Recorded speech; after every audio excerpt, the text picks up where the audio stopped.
Hi everyone, Casey here with Usborne Books.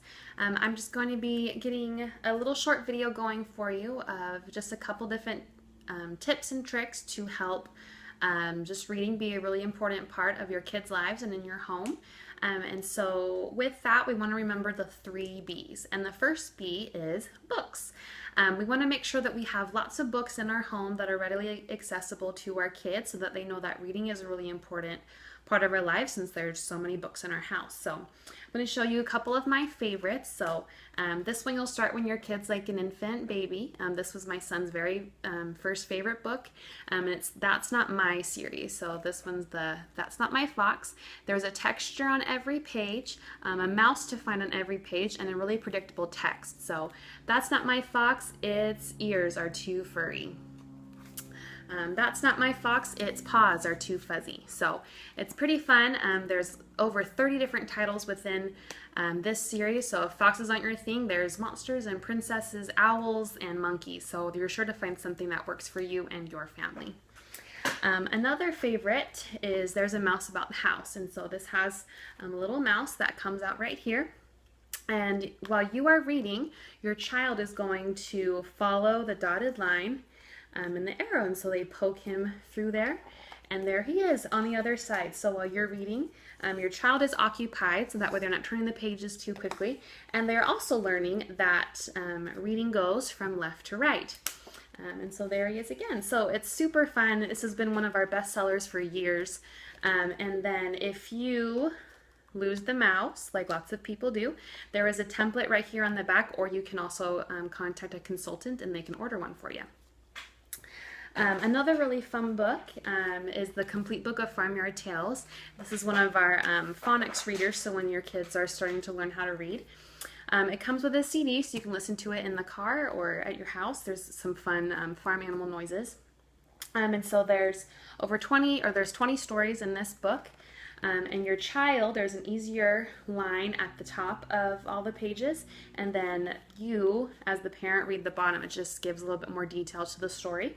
And also, there is a duck to find on every page. Can you see the duck hanging out right there? So that's kind of fun. So if your child likes to turn the page a little too quickly, they have something to keep them occupied.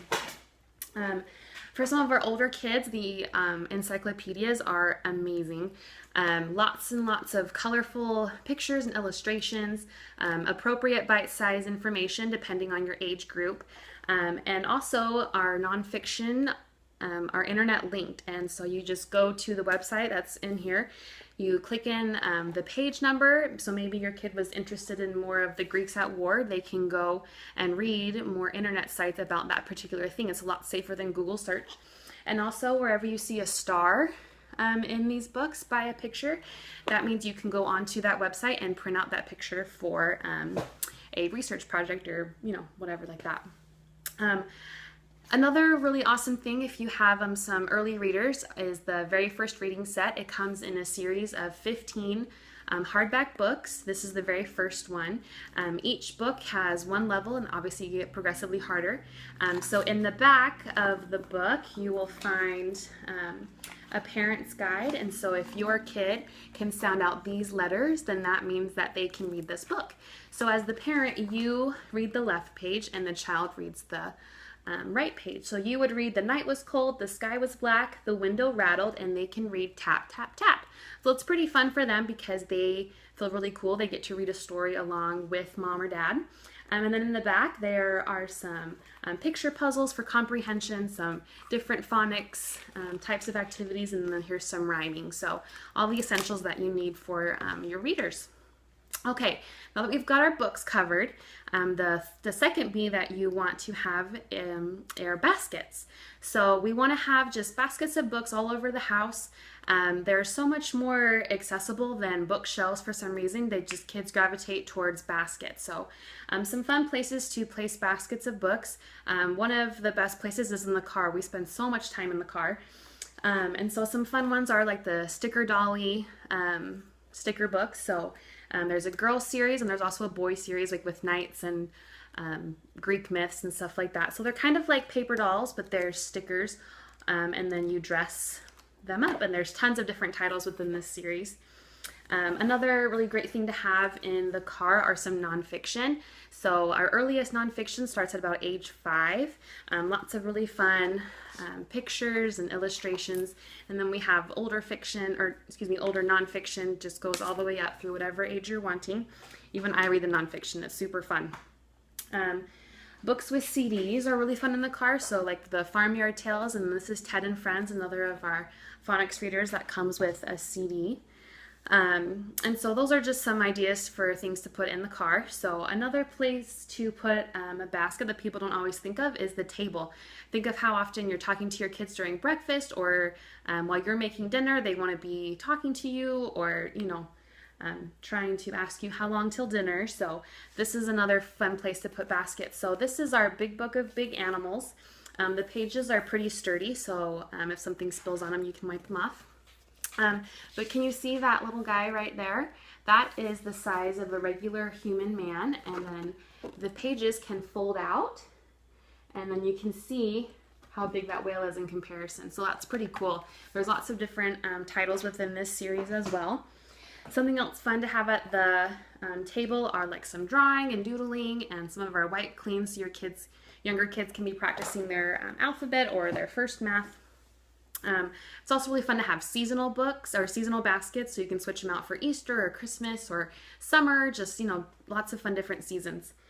All right, and then the last and third B is a bedside lamp. So give your child a reward. Ask them if they would like to go to bed now, or they can have 20 minutes of reading time, and usually they're going to pick the reading time. And so there's lots of fun stories for bedtime. For some of your younger kids, here's the animal stories for bedtime, some of like our favorites like Chicken Little.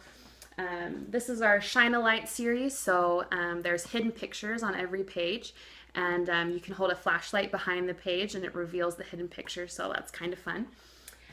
This is our illustrated series. There's tons of different titles within this series. Adventure stories and Arabian Nights and Hans Christian Andersen.